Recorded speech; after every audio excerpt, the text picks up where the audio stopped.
Hello, welcome back to the ASMR library. I wasn't sure if you would be back anytime soon after all of those recommendations that I gave you, but I was so glad to hear when you called me the other day that you wanted to come back and get some more recommendations. Nothing warms my heart so much as knowing that some artwork that I have enjoyed has indeed brought some pleasure to someone else.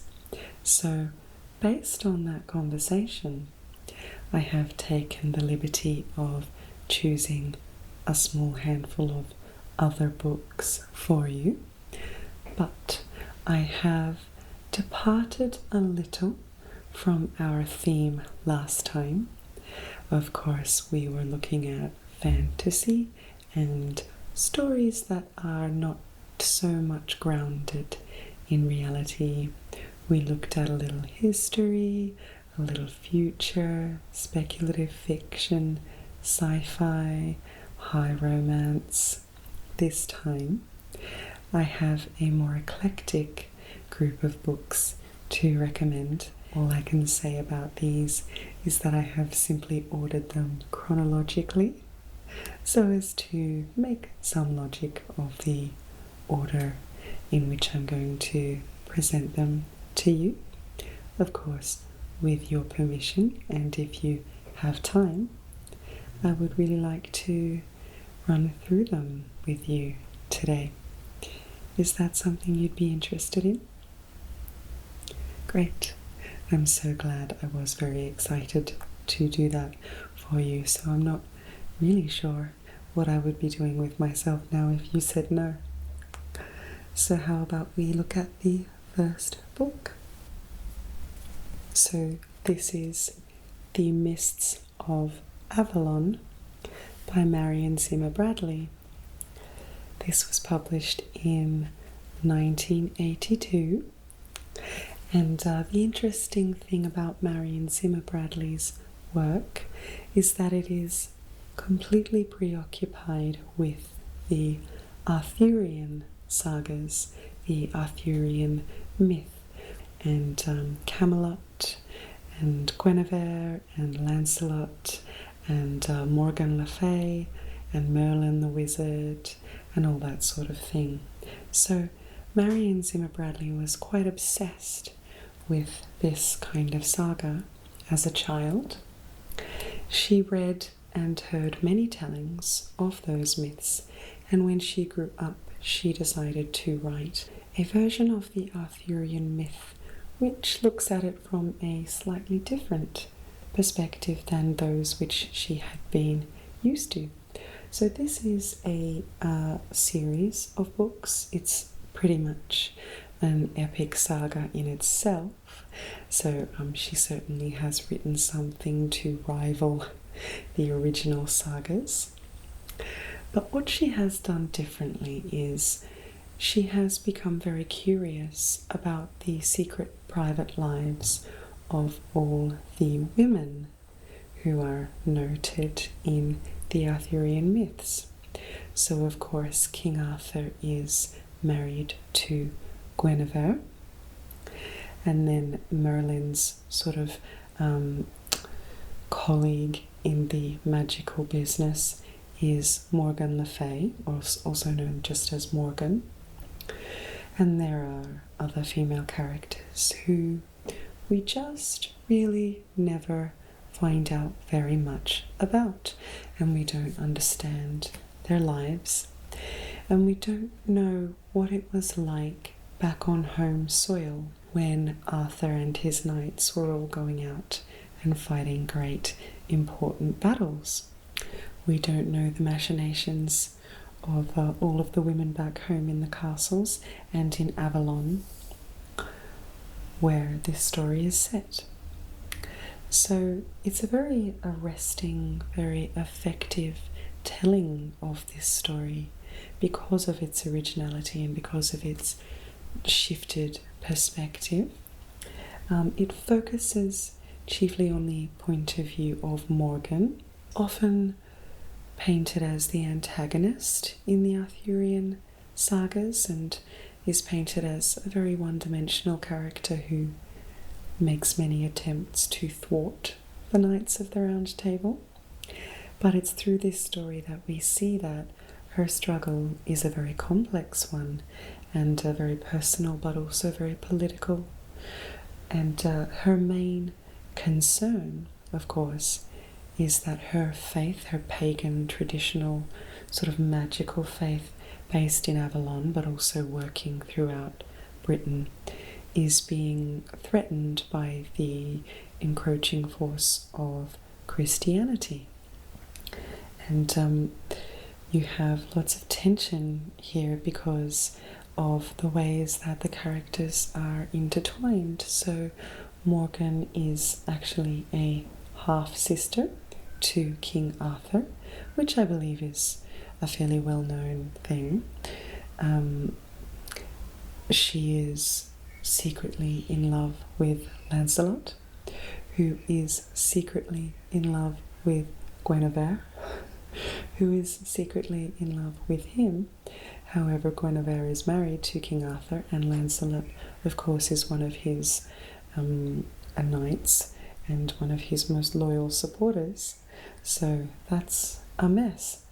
And so basically, this is a real stark contrast to other retellings of the Arthurian saga. And it's a very well-researched, well-considered, very affectionate look at those characters who we've really just glanced at in the past.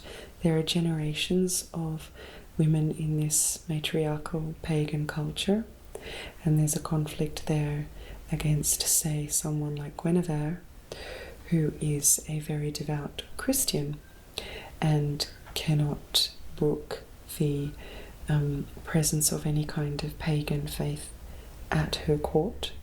But of course, Morgan's private knowledge and pagan faith allows her to see, predict, and control things that she will never really be able to explain or to defend.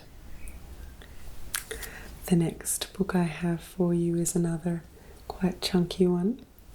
This is The Secret History by Donna Tartt. So we have come forward 10 years in time, or if you like, several hundred years, if we are talking about the period of the events taking place. So this is a novel set in realistic terms. However, it has been compared to a Greek tragedy in a way. The events that unfold in it and the way that they unfold is, I think, very aptly compared to a Greek tragedy. One of the most interesting things about this book is that there is murder at the center of it, and I'm not giving too much away when I say that, because the presence of a murder, the fact of a murder, makes itself known quite early in the piece.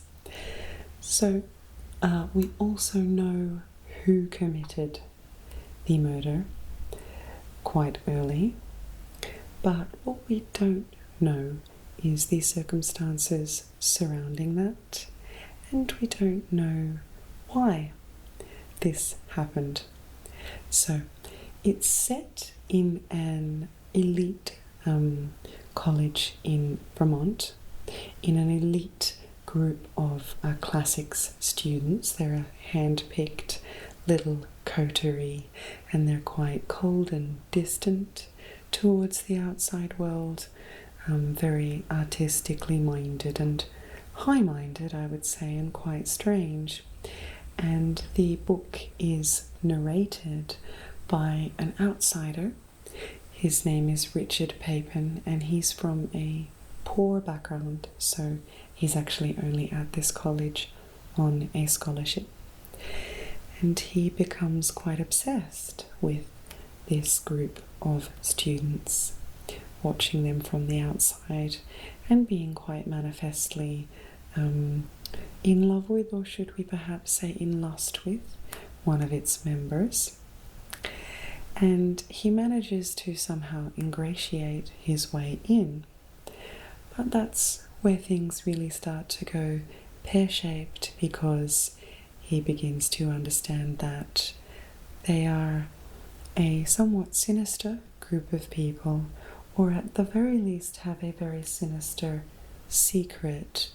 And there is this great sense of foreboding throughout the novel about what is going to happen to that secret, if it will be revealed, and who will reveal it, and what will happen if it is.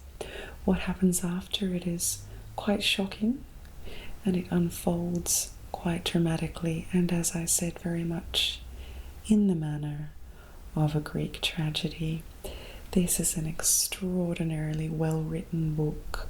The prose is, I would say, flawless, and I dare say it takes quite some time to get prose this flawless, because Donna Tartt only writes one novel every 20 years or so, maybe every 15 years or so, so she obviously spends some time getting it absolutely perfect, and I think that's worth it.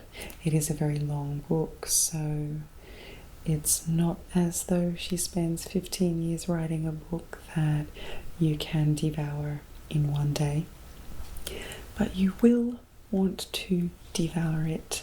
It's very interesting, it's familiar in so many ways, but also very shocking in many ways. It feels over-dramatic, sometimes quite melodramatic, but at others very restrained and very subtle. And you will be gripped right to the final page, I think. So if you're interested in that one, I'll add that to the pile as well. Yeah. Okay, great. What I'll do is I'll start piling these up together.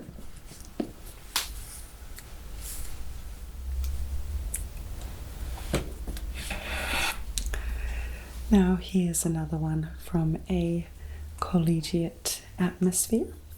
This is On Beauty by Zadie Smith, a much more recent book. This one is from 2005, and it has the most ridiculously beautiful cover, as you can see. She always has really wonderful cover art.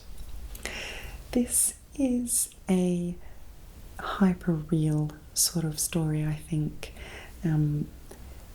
It's not the type of melodrama that you get from Donna Tartt. It's actually a very sensitive and compelling look at family and professional life that we probably wouldn't traditionally consider particularly interesting or necessarily worthy of literary intervention.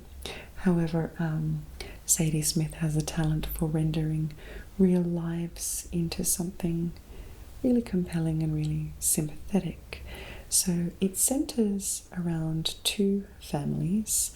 It begins with the United States side, but there is a side in the UK as well.